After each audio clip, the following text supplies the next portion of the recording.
Hello everyone, so today we start a new chapter of class 10 science जिसका नाम है atomic theory, periodic classification and properties of element. सो basically हम लोग इस चैप्टर को 3 मॉड्यूल में बांट करके पढ़ेंगे क्योंकि थोड़ा चैप्टर ये बड़ा है ना। तो हम इसको 3 मॉड्यूल में पढ़ेंगे डिवाइड करके।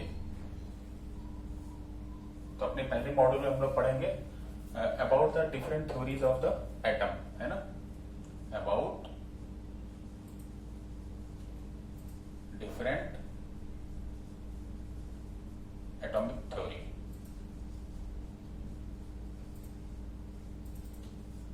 अपने सेकंड पार्ट में हम लोग पढ़ेंगे पीरियोडिक क्लासिफिकेशन। मतलब ये है कि जो धीरे धीरे बहुत सारे एलिमेंट डिस्कवर किए गए तो उनकी स्टडी को कितना सिंपली तरीके से पढ़ा जा सके, इसलिए उनका क्लासिफिकेशन कर दिया गया। ठीक है, तो पीरियोडिक क्लासिफिकेशन बोले या फिर इसको क्लासिफिकेशन ऑफ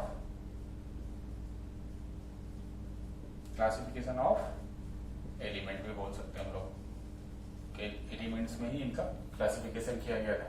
ठीक है, और नंबर 3 पे रहेगा हम लोग पढ़ेंगे प्रॉपर्टीज ऑफ एलिमेंट, मतलब कि एलिमेंट्स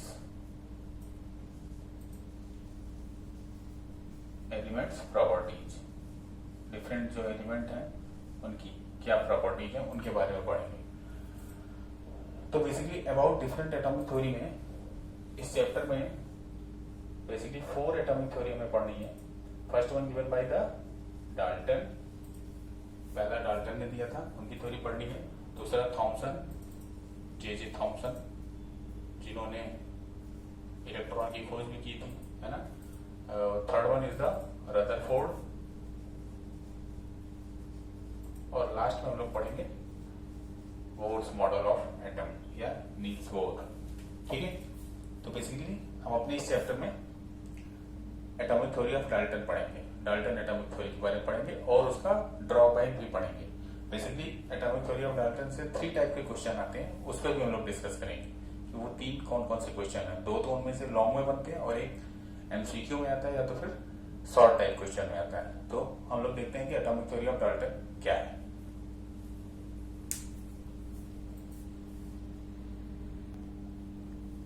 ओके, तो एटॉमिक थ्योरी ऑफ डाल्टन में ये था कि माइक्रोस्कोपिक नेचर ऑफ सब्सटेंस, मतलब सब्सटेंस के माइक्रोस्कोपिक नेचर को हमारे इंडियन और ग्रीक साइंटिस्ट और फिलोसोफर करीब 500 बीसी से उस पर रिसर्च कर रहे हैं, है ना। सब्सटेंस के माइक्रोस्कोपिक नेचर पे हमारे इंडियन और ग्रीक जो साइंटिस्ट और फिलोसोफर थे वो 500 बीसी से उस पर इंफॉर्मेशन कलेक्ट कर रहे थे, रिसर्च कर रहे थे। ठीक है, जैसे आपने 9th में पढ़ा भी होगा, महर्षि कनद ने ये बताया था कि जब हम किसी सब्सटेंस को डिवाइड करते हैं तो जो सबसे लास्ट पार्टिकल बचता है, सबसे छोटा पार्टिकल बचता है, उसको हम लोग क्या बोलते हैं, एटम बोलते हैं। ऐसे ही ग्रीक फिलोसोफर ने भी बताया था कि सब्सटेंस का या पार्टिकल का वो पार्ट जिसको हम डिवाइड नहीं कर सकते हैं, इंडिविजुअल होता है, वो बेसिकली हमारा एटम कहलाता है। तो एटम जो हमारा ये ग्रीक वर्ड से बना है, कौन से ग्रीक वर्ड से, एटोमियो से। एटोमियो नाम के ग्रीक वर्ड से बना है जिसका मतलब होता है कि इंडिविजुअल, कि अब इसको और डिवाइड नहीं किया जा सकता। ठीक है, लेकिन वो सब फिलोसफी की बातें थी, कोई एक्सपेरिमेंटल फैक्ट नहीं था उनका, कोई साइंटिफिक फैक्ट नहीं था। ठीक है, तो उस केस में डाल्टन आए, डाल्टन भी एक साइंटिस्ट थे, उन्होंने एटम को एक्सप्लेन करने के लिए थ्योरी दिया था, उसी को हम लोग एटॉमिक थ्योरी ऑफ डाल्टन कहते हैं। इसमें सबसे पहली बात होती है कि इनका जो ये थ्योरी थी वो किस पे बेस्ड थी। ये बेस्ड थी chemical combination,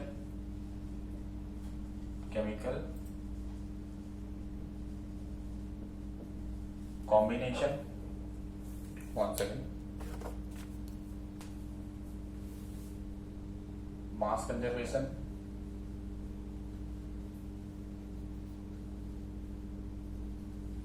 and law of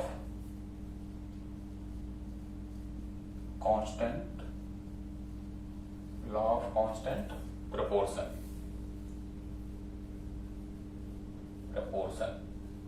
basically atomic theory of Dalton वो इन 3 पे बेस्ड थी, केमिकल कॉम्बिनेशन पे, मास कंजर्वेशन पे और लॉ ऑफ कांस्टेंट प्रपोर्शन पे। बेसिकली ये क्लास 9th में आपने पढ़ा होगा, क्लास 9th में एक चैप्टर था आपका एटम एंड मॉलिक्यूल, तो वहां पे ये चीजें आपने डिटेल में पढ़ी है। लेकिन फिर भी इन तीनों पे मेरा एक वीडियो अवेलेबल है, आप उसको देख करके इनको समझ सकते हैं। अभी जब हम इनके एटॉमिक थ्योरी के पोस्टुलेट जब पढ़ेंगे तो उसमें भी ये चीजें आएंगी, वहां पे भी मैं इनको हाईलाइट करूंगा, है ना।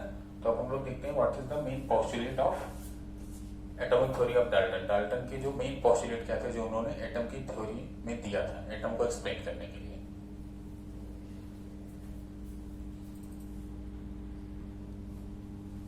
ओके, सो जो उनका मेन पोस्टुलेट था उसके बारे में देखते हैं डाल्टन का। तो पहला जो उनका पोस्टुलेट था वो ये था कि each substance is made up of small particle. सारे सब्सटेंस वो स्मॉल पार्टिकल से मिलके बने हैं, विच आर कॉल्ड एटम। उसको हम एटम कहते हैं, ठीक है। That take part in the chemical reaction, जो कि केमिकल रिएक्शन में पार्टिसिपेट करते हैं। फॉर एग्जाम्पल के तौर पे अगर मैं इस व्हाइट बोर्ड को ही लेता हूँ तो ये व्हाइट बोर्ड भी स्मॉल स्मॉल पार्टिकल से मिलके बना है। तो स्मॉल पार्टिकल का नाम क्या है? एटम। उसको हम एटम कहते हैं। तो मतलब ये व्हाइट बोर्ड भी मेरा किससे मिलके बना है? वो एटम से मिलके बना है। इनकेस अगर मैं जो है इस टेस्टर को भी लेता हूँ, ये जो टेस्टर है, तो ये भी स्मॉल स्मॉल पार्टिकल से मिलके बना है और उस स्मॉल पार्टिकल को हम क्या कहते हैं? एटम कहते हैं। तो मतलब ये भी एटम से मिलकर बना है। तो इन शॉर्ट कहने का मतलब ये है कि जितने भी सब्सटेंस है सब स्मॉल स्मॉल पार्टिकल से मिलकर बने हैं और उस स्मॉल पार्टिकल को हम लोग एटम बोलते हैं, ठीक है। इसमें कोई कंफ्यूजन की बात नहीं है, ठीक है, ओके। और ये जो एटम होता है वो हमारा केमिकल रिएक्शन में पार्टिसिपेट करता है, जो कि भी और डिटेल में आगे आएगा। मतलब कोई भी केमिकल रिएक्शन होती है तो उसमें ये एटम जो है वो पार्टिसिपेट करता है, ठीक है। अगर ये व्हाइट बोर्ड है, ठीक है, तो ये भी स्मॉल स्मॉल पार्टिकल से मिलकर बना है, तो इसको हम एटम कहते हैं। इनकेस अभी मैं यहाँ पर इस व्हाइट बोर्ड में अगर मैं फायर लगाता हूं तो क्या होगा?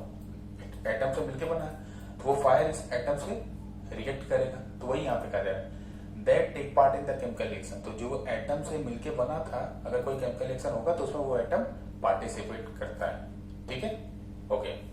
दूसरा जो इनका पोस्टुलेट था वो ये था कि एटम आर इंडिविजुअल पार्टिकल।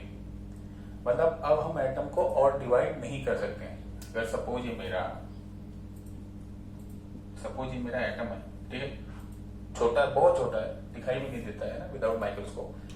मैंने यहाँ पे बड़ा इसलिए बनाया जिससे दिखाई दे, ठीक है। अब हम चाहें अगर इसको हैमर से मार के और भी तोड़ सके तो ये पॉसिबल नहीं है। कितना भी हम कुछ कर लेंगे ये इनडिविजिबल है, मतलब कि हम इसको फर्दर डिवाइड नहीं कर सकते हैं according to atomic theory of Dalton, ठीक है।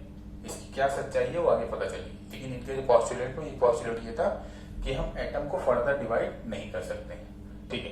आगे पोस्टुलेट देखते हैं।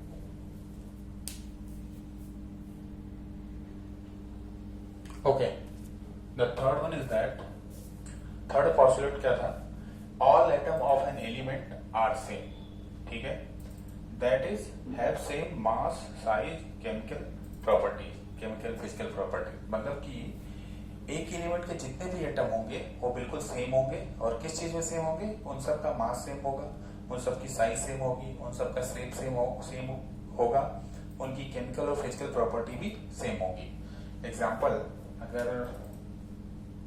कोई भी सब्सटेंस ले सकते हैं। इनकेस मेरे पास तो यहाँ पे मार्कर, मैं मार्कर ले लेता हूँ। अगर मैं एक सब्सटेंस लेता हूँ तो मेरे पास ये मार्कर है, तो इसके अंदर के जितने भी एटम होंगे वो सब सेम होंगे। किस चीज में? उन सब का मास सेम होगा, उन सब की साइज सेम होगी, उन सब का शेप सेम होगा, उनकी फिजिकल और केमिकल प्रॉपर्टी भी सेम होगी। कैसे? इनकेस अगर मैं इसके ऊपर तेजाब डालता हूँ, है ना, तो ये मेल्ट होगा, है ना। तो अगर ये मेल्ट होगा और ये मैं मार्कर यहाँ पे बनाता हूँ, मैं अपना ये ऐसे मेरा मार्कर है, ठीक है। तो ये छोटे छोटे एटम से मिलकर बना है ना, छोटे छोटे एटम से मिलकर बना है। अब इनकेस अगर मैं इस पे जो है तेजाब या कुछ ऐसा गिराता हूँ जिससे मेल्ट हो जाए, है ना, तो मेल्ट होगा तो ये सारे मेल्ट होंगे ना। ऐसा तो है नहीं ये वाला एटम तो मेरा मेल्ट हो रहा है, उसके बगल वाला एटम मेरा मेल्ट ही नहीं हो रहा, बिल्कुल ऐसे ही सॉलिड जैसा बना हुआ है। ऐसा तो नहीं होगा ना, ऐसा तो नहीं होगा। इसका मतलब क्या हुआ कि सारे एटम बिल्कुल सेम है। क्यों? क्योंकि वो एक ही एलिमेंट के बने हुए हैं, एक ही एलिमेंट के हैं, ठीक है। इसलिए सारे एटम मास में भी सेम होंगे, साइज में भी सेम होंगे, शेप में सेम होंगे, केमिकल और फिजिकल प्रॉपर्टी में भी सेम होंगे, ठीक है। और फोर्थ पोस्टुलेट क्या था इनका कि atom of different element are different in size, shape, mass and in chemical property. Different element, अब मैं सपोज यहाँ पर ये, हाँ, मेरे पास एक सीजर है और मेरे पास एक ये मार्कर है। ये दो अलग अलग एलिमेंट हो गए, है ना। तो इन दोनों अलग अलग एलिमेंट के जो एटम होंगे वो भी अलग अलग होंगे। क्यों? ये आयरन है मेरा और ये मेरा प्लास्टिक है, तो आयरन के जो एटम होंगे वो एक जैसे होंगे, प्लास्टिक के जो एटम होंगे वो एक जैसे होंगे, लेकिन इन दोनों के एटम एक दूसरे से बिल्कुल अलग होंगे। किसमें अलग होंगे? साइज इनका अलग होगा, शेप इनका अलग होगा, मास भी इनका अलग होगा, फिजिकल और केमिकल प्रॉपर्टीज भी इनकी अलग होंगी, है ना भाई। ये आसानी से नहीं टूटेगा, ये आसानी से टूट जाएगा, ठीक है। तो ये आसानी से नहीं टूट रहा, मतलब इनके एटम और इनके एटम की प्रॉपर्टीज बिल्कुल डिफरेंट डिफरेंट है ना। तो वही यहाँ पे फोर्थ पॉस्टुलेट में उन्होंने कहा था। और एग्जांपल के तौर पर आप इसमें लिख सकते हैं। एग्जांपल जैसे आपका हो गया आयरन, आयरन के सारे एटम एक जैसे होंगे, गोल्ड के एक जैसे होंगे, लेकिन इन सब के आपस में, ये सब आपस में बिल्कुल अलग अलग होंगे ना इनके एटम। तो वही यहाँ पे एक्सप्लेन किया था इन्होंने। अब देखते हैं नेक्स्ट पॉस्टुलेट क्या है।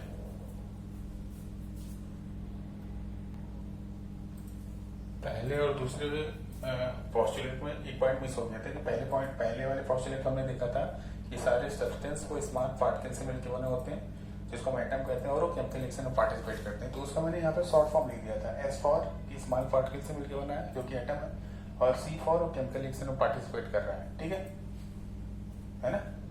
ओके, अब ये वाला क्या है मेरा थर्ड वन। इसमें ये था कि जो है, और जो ये तो दोनों एक ही हो गया, और सेकंड का क्या था आई फॉर कि वो इंडिविजुअल है, उसको हम फर्दर डिवाइड नहीं कर सकते हैं। थर्ड वाले से हमारा क्या निकलता है कि all atom of element are same, ये मेन वर्ड है सेम, ठीक है। तो यहाँ का मैं एस यहाँ लिख लेता हूँ, और यहाँ का पढ़ते हैं तो यहाँ पे डिफरेंट मेन वर्ड है कि atom of different element are different, ठीक है। तो इसका मैं डी लिख लेता हूँ, क्योंकि फिर पॉस्टुलेट पढ़ने के बाद अपन एक फॉर्मूला बनाएंगे जिससे हमें इसको याद भी तो रखना है, ऐसा थोड़ी सिर्फ पढ़ना ही है ना। तो उससे फॉर्मूला बनाएंगे, तो वो मैंने सबके जो मेन वर्ड है उनके एसेंशियल यहाँ पे लिख लिए हैं। अब देखते हैं फिफ्थ पॉस्टुलेट क्या है इनका। ओके, इनका फिफ्थ पॉस्टुलेट ये था कि atom of different element always combines in simple proportion of whole number to form compound. मतलब कि जो डिफरेंट एलिमेंट के एटम है वो एक सिंपल प्रोपोर्शन में और होल नंबर में एक दूसरे के साथ कंबाइन करते थे और कंपाउंड बनाते थे, ठीक है।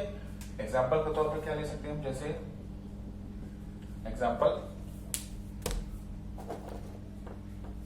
अगर मेरा एक कंपाउंड बना NaCl, ठीक है। तो यहाँ पर क्या है, 1 atom of Na and 1 atom of chlorine, मतलब 1 atom of sodium and 1 atom of chlorine. तो सिंपल प्रोपोर्शन में है, दूसरा होल नंबर में पार्टिसिपेट कर रहे हैं, ऐसा नहीं कि हाफ नंबर में पार्टिसिपेट कर रहे हैं, ठीक है। इनकेस अगर मैं एग्जांपल लेता हूं H2O वाटर का, है ना। तो यहाँ पर क्या है, हाइड्रोजन के कितने एटम है, हाइड्रोजन के 2 एटम है, और ऑक्सीजन के कितने एटम है, ऑक्सीजन का 1 एटम है, ठीक है। ये 10 नहीं है, ये O है, ऑक्सीजन का 1 एटम, ठीक है। तो ये क्या हो रहा है, सिंपल प्रोपोर्शन में दो अलग अलग एलिमेंट के जो एटम होंगे वो सिंपल प्रोपोर्शन में और होल नंबर में एक दूसरे के साथ कंबाइन करते हैं, किस लिए, टू फॉर्म अ कंपाउंड बनाने के लिए, ठीक है। और लास्ट वन हमारा क्या है कि atom only rearrange, they can neither be created nor be destroyed. मतलब ये हो गया कि हमारा जो एटम होता है वो सिर्फ रीअरेंज होता है, जो कोई केमिकल रिएक्शन होता है उसमें सिर्फ रीअरेंजमेंट होता है उनका, वो जनरेट नहीं होता और डिस्ट्रॉय नहीं होता है। तो ये ज्यादा समझ में आएगा एग्जांपल से। इनकेस एग्जांपल रिएक्शन कराता हूँ HCl का किसके साथ, NaOH के साथ, है ना, हाइड्रोक्लोरिक एसिड का सोडियम हाइड्रोक्साइड के साथ। तो क्या होगा यहाँ पर मेरा बन जाएगा सोडियम क्लोराइड, मतलब NaCl प्लस H2O। तो यहाँ पर क्या हो रहा है, सिर्फ एटम का रीअरेंजमेंट हो रहा है, मतलब कि ये दोनों Cl और NaCl मिलके बना लिया, और ये OH और H दोनों मिलकर H2O बना लिया। तो क्या हुआ कि एटम यहाँ से उठ के ये दोनों यहाँ से उठकर निकल करके यहाँ आ गए, और ये OH और ये H मिलकर यहाँ बना लिए। इनका सिर्फ रीअरेंजमेंट हो रहा है, कोई जनरेट नहीं हो रहा है, कोई डिस्ट्रॉय नहीं हो रहा है। वैसा नहीं कि यहाँ पे प्लस साथ में CO2 मिल जाएगा, अरे जब इधर कार्बन है ही नहीं तो कहाँ से हमारा यहाँ पे कार्बन आ जाएगा, जनरेट नहीं होगा, और ना ही कोई डिस्ट्रॉय होगा कि यहाँ पे सिर्फ हाइड्रोजन गैस निकल गई, अरे तो यहाँ की ऑक्सीजन कहाँ गई, ऐसा नहीं डिस्ट्रॉय हो जाएगा, है ना। तो इसका मतलब ये होगा कि वो जितना है उतना कांस्टेंट रहेगा, ठीक है। तो इसका मतलब ये होगा कि एटम हमारा जनरेट नहीं होता है, डिस्ट्रॉय नहीं होता है, इसका मतलब एटम मेरा क्या इमॉर्टल हो गया, अमर हो गया, है ना, इमॉर्टल हो गया। ठीक है, तो यहाँ पर मेन वर्ड क्या है, सिंपल प्रोपोर्शन और होल नंबर, है ना। तो एसपी यहाँ लिख लेता हूँ और होल नंबर का डब्ल्यू लिख लेता हूँ, और यहाँ पर मेरा क्या है, इसका पूरा मतलब निकल गया है इमॉर्टल, तो मैं सिर्फ आई लिख लेता हूँ। मेरा आइटम जो है वो अजर अमर है, ना तो मरेगा और ना ही पैदा होगा, आत्मा की तरह।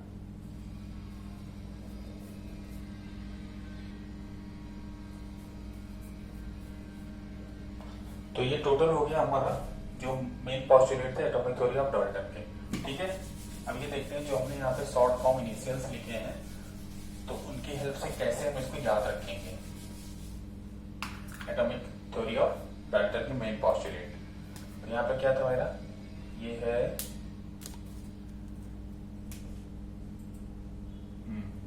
S C I S D S P W और आई, एस पी एक साथ। ठीक है, तो इससे हमें अगर बनाना है तो बेसिकली हमारा बनेगा क्या, सी आई डी।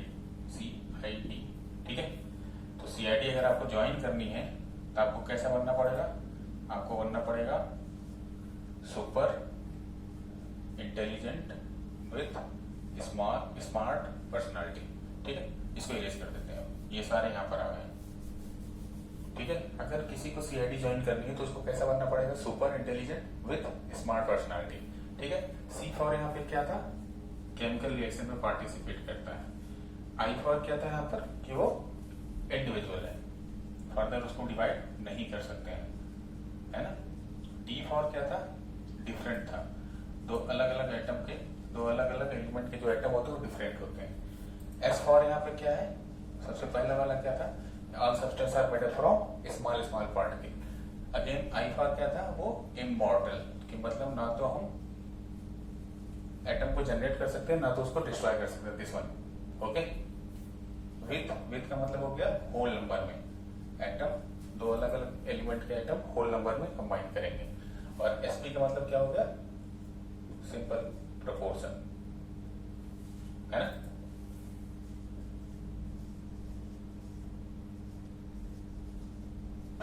तो हमारे सारे 5 के 6 के 6 इसमें आ गए कि नहीं आ गए, पहला इसमें था, दूसरा यहाँ था, पहले में ये दोनों थे स्मॉल और केमिकल, ये दोनों पहले को हो गए, और ये दूसरे में इंडिविजुअल के बारे में बात हुई थी, तीसरे के बारे में क्या बात हुई थी, तीसरे वाला कहाँ गए, 1 सेकंड देखते हैं।